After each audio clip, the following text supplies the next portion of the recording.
To Jane. To Jane. So Jane, Okay. you can take us from the therapeutic use and talk about how people are turning to the medicines to deal with trauma, and you gave a great talk on this. I hope folks were here for it a couple of weeks ago, so please take it away. Yeah, so I think that talk's supposed to be up on YouTube in a few days, hopefully. Yeah, so basically I want to talk about two things that we need to be aware of when we're going into journeying, specifically around trauma. Working with trauma intentionally is one area that people are now becoming very interested in terms of psychedelics. There's a lot of media publicity going on right now, and so people are running to psychedelics because of some of the treatment, lots of the treatment, the conventional treatment has failed. So some of you here, sitting here, may be here for that very reason. And so you want, when you're thinking about going on a journey or working with a psychedelic or entheogen, be aware that you can work with it very intentionally, and that's essentially what I'm going to address.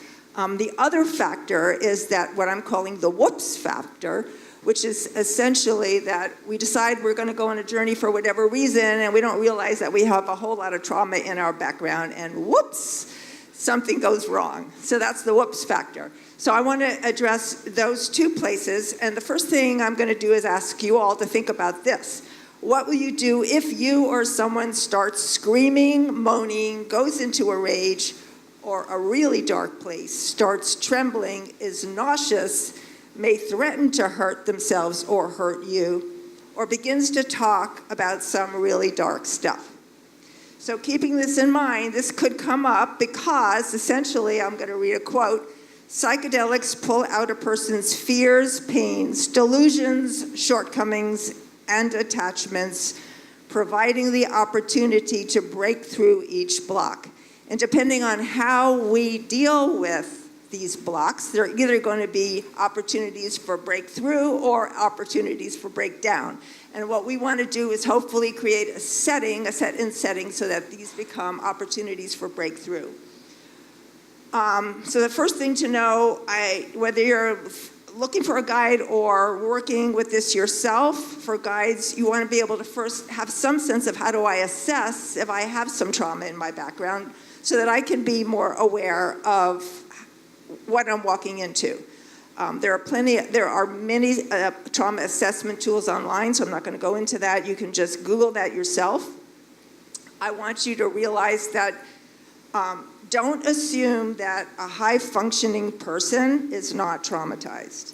So many trauma survivors are perfectionistic, workaholics, and successful in their day-to-day lives. High functioning can be used as an ego defense, protecting deeply wounded parts that are hidden from view. You want to be aware of high states of anxiety or periods of depression and immobility.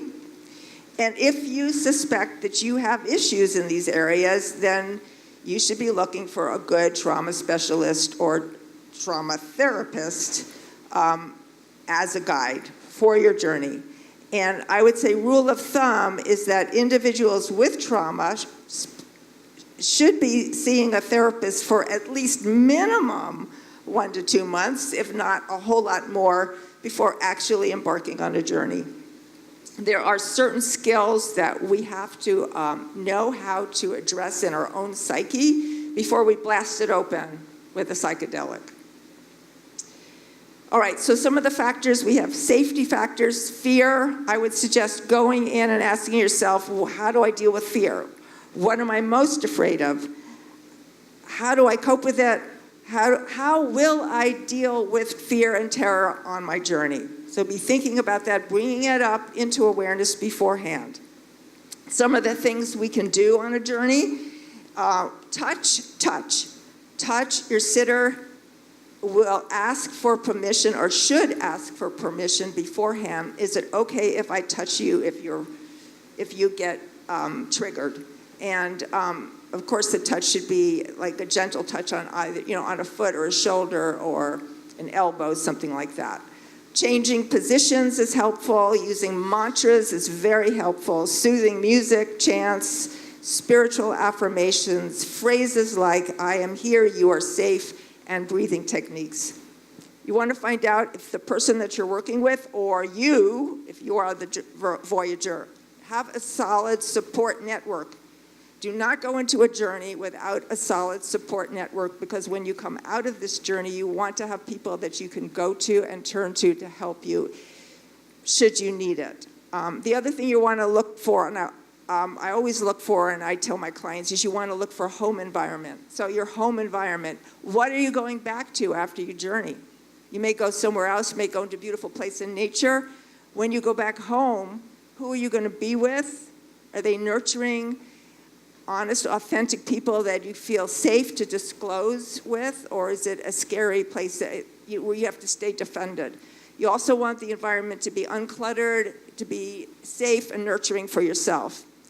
Some very specific tools to assess in yourself, or if you're guiding, is, do I have the capacity to step into a witness or an observer? Do I have the capacity to watch images, to kind of watch intense emotions and stay present to that without freaking out? Are you able to distinguish between your, what I call the true self, the inner critic or wounded parts? Can you regulate emotional states? Do you get overwhelmed easily and entangled in overwhelming feeling states and not know how to get yourself out of it? You want to know how to get a person present? Your sitter should know how to get you present if you lose it.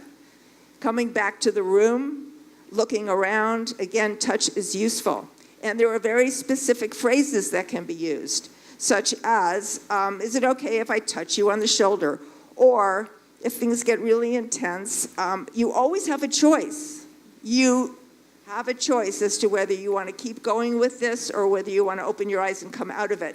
Depending on what it is, sometimes we don't have choices, but that's a big piece in the beginning when you're deciding what kind of journey you want to go on, what kind of medicine you're going to use, is how much control do I want to lose? If I'm a trauma survivor, I may not want a complete ego dissolution experience.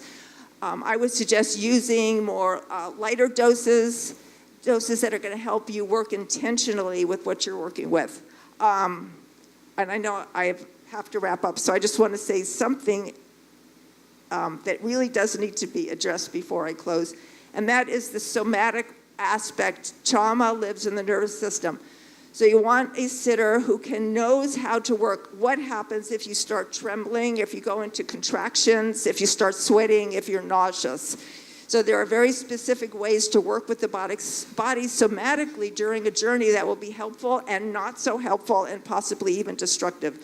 So we're not going to go, I don't have the time to go into those ways. But we can go into them in the Q&A at the end. Okay. So I'm going to put these notes if anybody wants to go into greater depth with what I've written here on my website, and you can get that from me later.